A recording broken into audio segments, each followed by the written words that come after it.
కొడుకు అంటే అది మంచుకునే ముచ్చట పచ్చ వచ్చ ఆ కొడుకు శిక్ష వచ్చ శిక్ష అట్లా కాదు నీకు అన్నదమ్ములు ఉన్నారా లేరు అందుకే కాబట్టి మన నలుగురు కొడుకులు నీలో నా డాడీ కాక చిచ్చా ఫాదర్ మన నా లెక్కనే ఉన్నారు నా లెక్కలేరా నాన్న కొండలు ఏడవకురా నీకు ఒకటో బాపమ్మ కళ్ళాపిండ్రు మీరు ఉట్టిరని బాపమ్మ కన్నాపిండ్రు కొరకు ఎత్తుకున్నాడమ్మా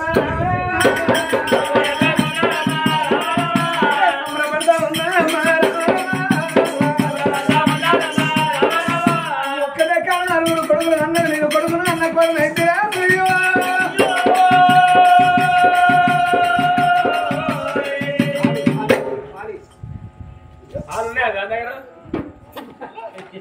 పక్క బస్సు అవరు డోరాడా నలుగురు కొడుకులు నలుగురు సరిపోతానే పాలు ఏడోరా కొడుకులు పెట్టి అదును కాకుండా 320 దగ్గరికి రాని వచ్చింది రోజు నాడు రారైతాడు కూరపురం నా కొడుకులు కూరగాయలు లేస్తారు భక్తు బ్రాహ్మణులు వినిపించిన నా కొడుకుల పేరు పెట్టిస్తాను అన్నాడు పట్ల మాత్రం వేసిండే అమ్మా భక్తు బ్రాహ్మణులు పంచంగా కట్టలు పట్టుకుని ఎప్పుడు మాత్రం లోగిలకు వచ్చిన వారి కోసం కుర్చీపీట వేసిండు కొట్టి బ్రాహ్మణయ్య కుర్చీల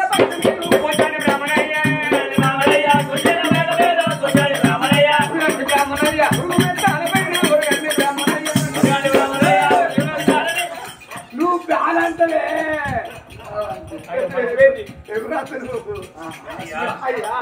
కలికి రాజా భార్య కాంతమత నా భార్య కాంత తీసుకో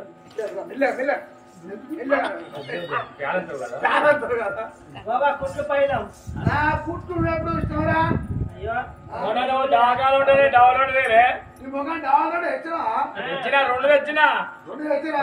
అత్తుకున్నాయి మొత్తంగా పూజోటి తెస్తావురా అరే వాడు ఇచ్చింది వాడికి వచ్చిన అది వచ్చి చూసిన రొట్టెలా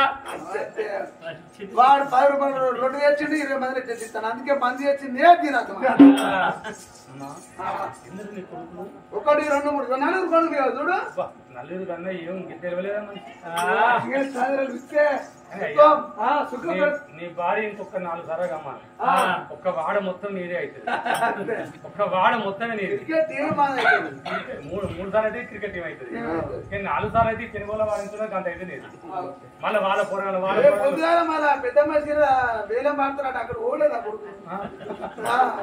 అమ్మా వచ్చిన వాళ్ళు వెనక్కి నేను ఆనాడు పాల రైతులు పంచంగాలు కలిగి రాజసుల కలిగి రాజా ఓ తల్లి కాంతమ్మ నీ కొడుకుల పల్లెల గండాన పట్టము గండాన రాజదేశం గండాన ముట్టలిగిరు పెద్ద కొడుకు పేరు ఓనం తీసుకోరా రెండో వాడు మానం తీసుకోరా మూడో కొడుకు చంద్రశేఖర కొడుకు క్షత్రియరా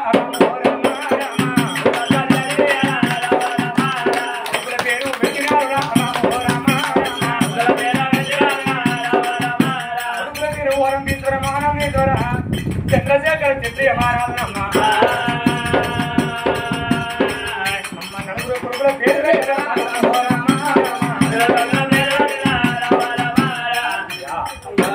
చక్కని నచ్చిన పేరు అటువంటి నాకు నచ్చిన పేరు ప్రజలు మెచ్చిన పేరు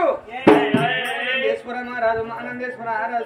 చంద్రశేఖర్ నలుగురు కొడుకుల పేరు పెట్టినప్పుడు అచ్చిన ప్రేమలకు అవదానం గోదానం వస్త్రదానం చిన్న చిన్న పంతులు శివజాలి చంద్రుడు దానం ఇచ్చాడు కొడుకులు పుట్టిన లేక లేక నాకు లోక సుకుమారుల అన్నదానాలు చేశారా అప్పటికంటారు అన్నం పర బ్రహ్మ స్వరూపం అన్నారు ఎవరైనా పెట్టచ్చు అన్నం ఏ తల్లి అనేది అన్నానికి తప్పులేదు తల్లులారా దానాలు చేసిండే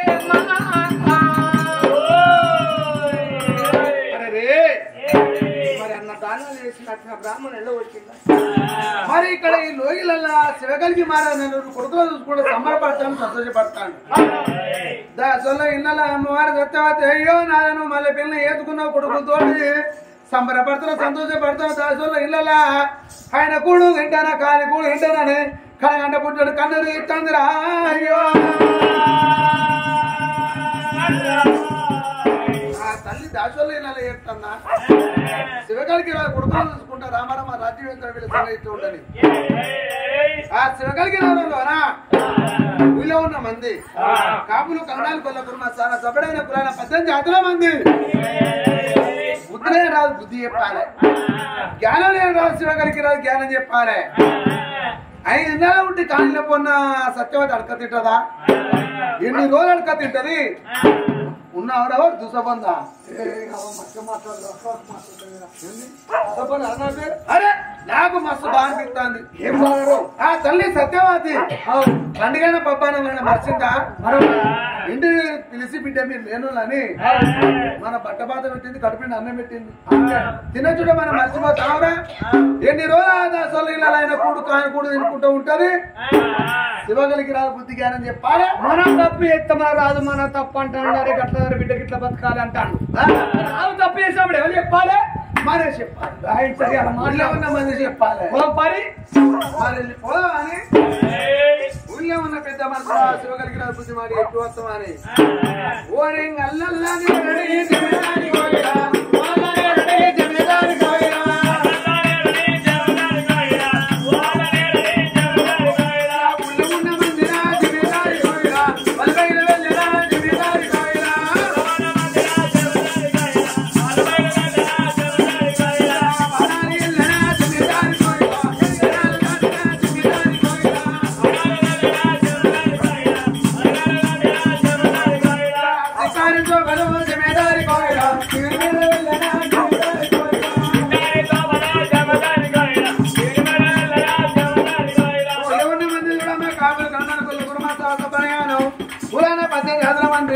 శివగలికి మహారాజుకు బుద్ధి కానీ చెప్పి వస్తామని వాళ్ళు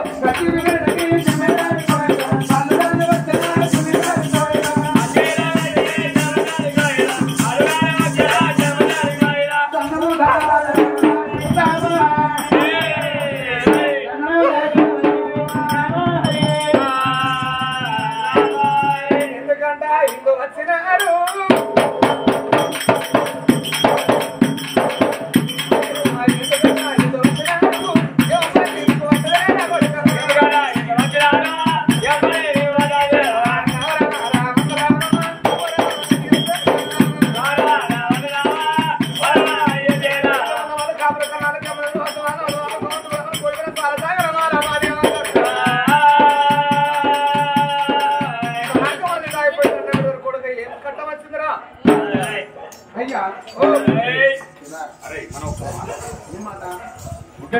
అంటే గున్నాలు చదువుకోవాలి అదో గుడ్డ పేగులే లేవలు గున్నాలు లేవలు నేను చెప్తా నువ్వు బాధపడదు ఎందుకంటే గుడిసెలు దాన్ని మాట అంటే బంగ్లాలు ఉన్నది చదువుకోవాలి ఇవాళ కనుక నేను రాదు శివకలికి రాదు భార్యను కొట్టి ఎలగొట్టిండు మరి ఆనాడు పెళ్లి చేసుకున్న ప్రమాణం ఏం చేస్తాము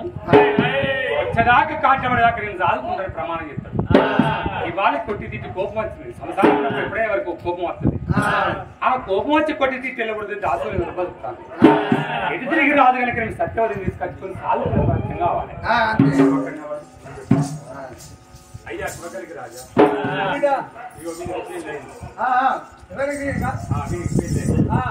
పెళ్ళైనా వానికి ఇంకా పోరగాలు కాలే మీరు సాగుడు అలవాటు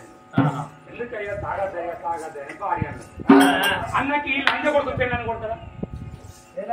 ఆ లంజ కొడుకు ఈ లంజ కొడుకు పెళ్ళని కొడతారా చెప్పు సరే కొట్టిండు కొట్టిన లంజ కొడుకు అదే అమ్మగారింటికి మరి తక్కువ నేను అనిపించుకొని తీసుకెళ్ళుకొని సాదుకోదా ఈ లంజ కొడుకు పెళ్ళిన వాడు ఏం చెప్పి అగ్ని మీద ప్రమాణం చేస్తాడు నేను సత్యదాకా కనుక నేను భార్యను దాదుకుంటా కష్ట సుఖములు కనుక కలిసిమెలిసి ఉంటామని భార్య మీద ప్రమాణం చేస్తాడు అట్లాంటి లంజ కొడుకు వెళ్ళగొట్టి మళ్ళీ తీసుకొచ్చుకొని సాదుకోవాలి ఈ లంచ కొడుకు మానం ఉన్నదా మరి ఏరికి పెడతామని విన్నాను అది అవరి వాసి అయ్యల వాసి అన్నదమ్మల వాసి పుట్టినోళ్ళ వాసి అది మన దగ్గరికి వస్తుంది నీకు జ్వరం వస్తే ఏడుస్తుంది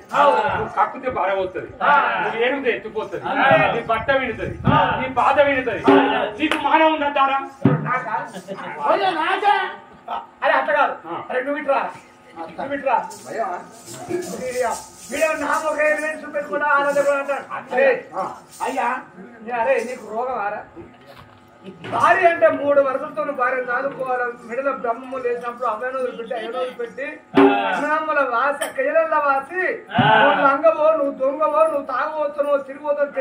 తెలియకుండా నీ పంచన భక్త ఆడిదనేది ఆడిదంటే ఇందులో బూది రసోడు ఆడిదంటే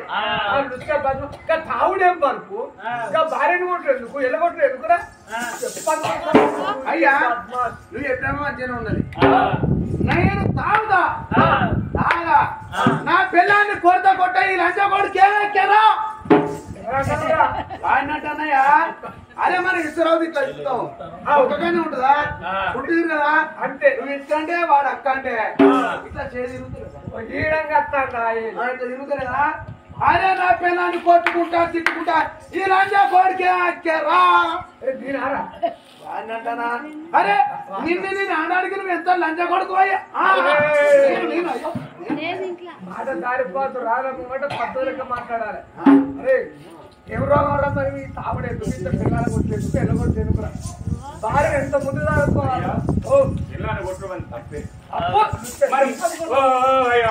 నీ స్థాయి ఎక్కడ చక్కగా ఉన్నది నీ స్థాయి నేను చుట్టూ వ్యతిరేకిస్తాను గాని దీపే కింద నీడ చూసుకుంటుందా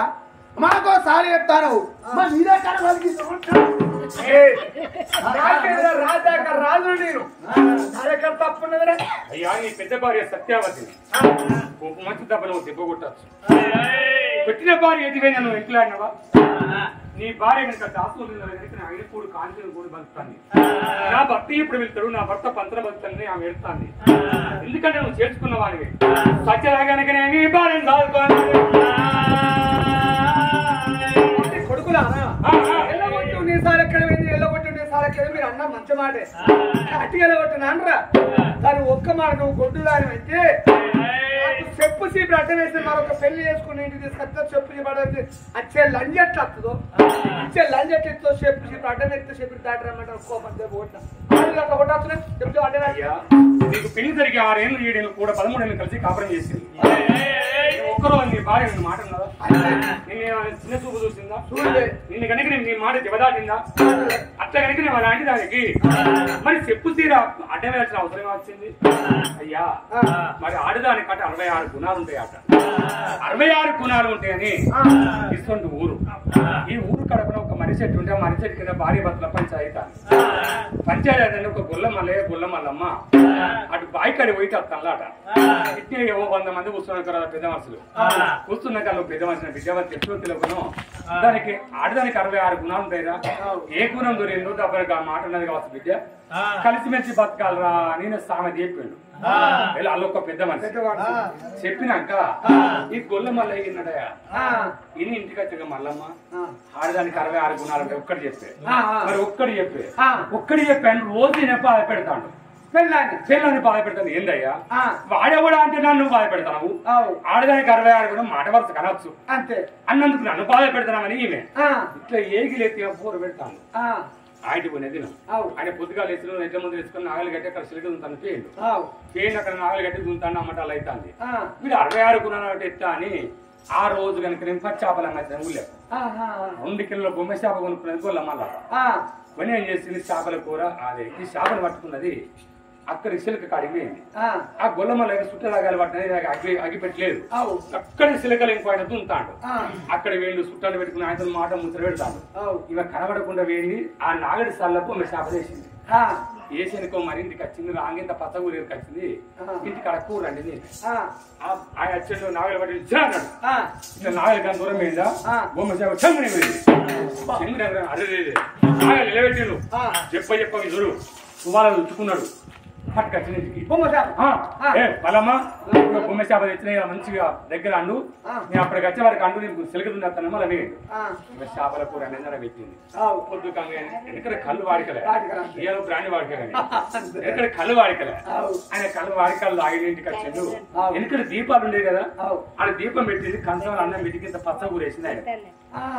గొల్లమలే అంతే ఇక ఆయన చేపల కూర ఆశ వచ్చే అంతే అన్నం అంతా విసుకుంటాను ముక్కల కొరకు చేపల కొరకు విసుకుతా అంటే ముక్కలు ముక్కలు దీపం దగ్గర పెట్టి చూసింది అలా పచ్చ కూర ఉన్నది లేచిన కట్టి అనుకున్నాను లంచముని నేను 2 కిలోల బొమ్మ చేప తెచ్చిన ఏమి నేను కనిపెట్టి అది కట్టి అనుకున్న ఒక్కడ ఉతుకున్నాక రోడ్కి ఓ అని మొత్తుకుంటాను అందరు తినే అల్లనే ఆ గొల్ల మల్లమ్మ లొల్లికి అందరు కచ్చిన బయటికి ఏంది ఏంది ఏంది మల్లమ్మ ఏంది అంటే వాడు నన్ను ఏంది బాంచను 15 వేల చేపలు కలవెత్తాడు ఆ లంచ కొరకు నన్ను బతకని బాంచరు కాలు మొక్కాని నియాసం కాలు మొక్కింది అరే మళ్ళీ బుద్ధి గ్యారం ఆడదని కొడతారు రాత్రి కూడా కొట్టుకుంటారు పొద్దున్నాక పోయిపోయి వచ్చింది పుట్టి కట్టపడి వచ్చింది అని వాళ్ళు తిట్టిన అయ్యో బతికిన చెల్లెలు నాకు ఇంట్లో పోతే బతికినారు అని ఒకటి మంచి వారిని తెచ్చి వాళ్ళకి ఇచ్చింది ఇంటి ముందు పోయి ఆఫ్ ఉన్నది ఆ వాడతో ఇక్కడికి కట్టిల్లా అచ్చలు ఉంటారు రైతు వాళ్ళు అడివేరు ఈయనకి ఏం చేసింది చేపల కూర అన్నం పెట్టుకున్నది పెట్టుకొని ఏమైనా దగ్గరికి వచ్చింది గుల్ల మల్లయ్య కట్టేసిన మల్లయ్య నువ్వు తెచ్చే చేపకి ఇదే అన్నది ఇక చూడు అని ఇస్తాను తినుకుంటూ ఇస్తాను ఈయన మళ్ళీ లొల్లి పెట్టాడు లొల్లి పెట్టాక అందరు వచ్చిండు మళ్ళీ అందరు వచ్చింది అయ్యా మరి చేపలు ఈ కంచం కూడా ఇంట్లో పెట్టింది పచ్చకూర పట్టుకొని బయటకు వచ్చింది ఈ పచ్చకూర నీ పాంచని అందరూ చూస్తాను పిచ్చిలేసినారంటే అయ్యా మరి చేపలు అంటాడు చేప ఎక్కడ తెచ్చిండు అడుగులయ్యా అని గొల్ల మల్లమ్మ అన్నది అన్నాక ఎక్కడ తెచ్చినవరా మల్లయ్య అంటే నేను సెలకదు ఉంటాను సెలక దొరికిందో అని గొల్ల మల్లయ్య అన్నాడు నీ బాంచలు మీరే చెప్పులు అయితే బాయిలా లేకపోతే ఆగులా లేకపోతే సిరలా నీళ్ళ చేప దొరుకుతుంది ఇంకా సెలకలు ఉంటుంది నీ బాంచలు పిచ్చి లేచింది అయ్యా అన్నది పిచ్చి లేచిందని ఇంట్లో పోయింది ఇంకో పక్క నీ బాంచలు ఔరగట్టలు పడ్డాను బతకని అన్నాక మళ్ళీ ఔరగట్టింది ఒకటి వారినే ఒకటి పగ్గంతో ఔరగట్టి ఏం చేసిండ్రు ఎక్కడ అక్కడ వెళ్ళిపోయిందా గుల్ల మల్లమ్మ దగ్గరికి వచ్చింది ఏందయ్యా మల్లయ్య ఇప్పుడు 66 గుణాలంటే బాధ పెట్టినాము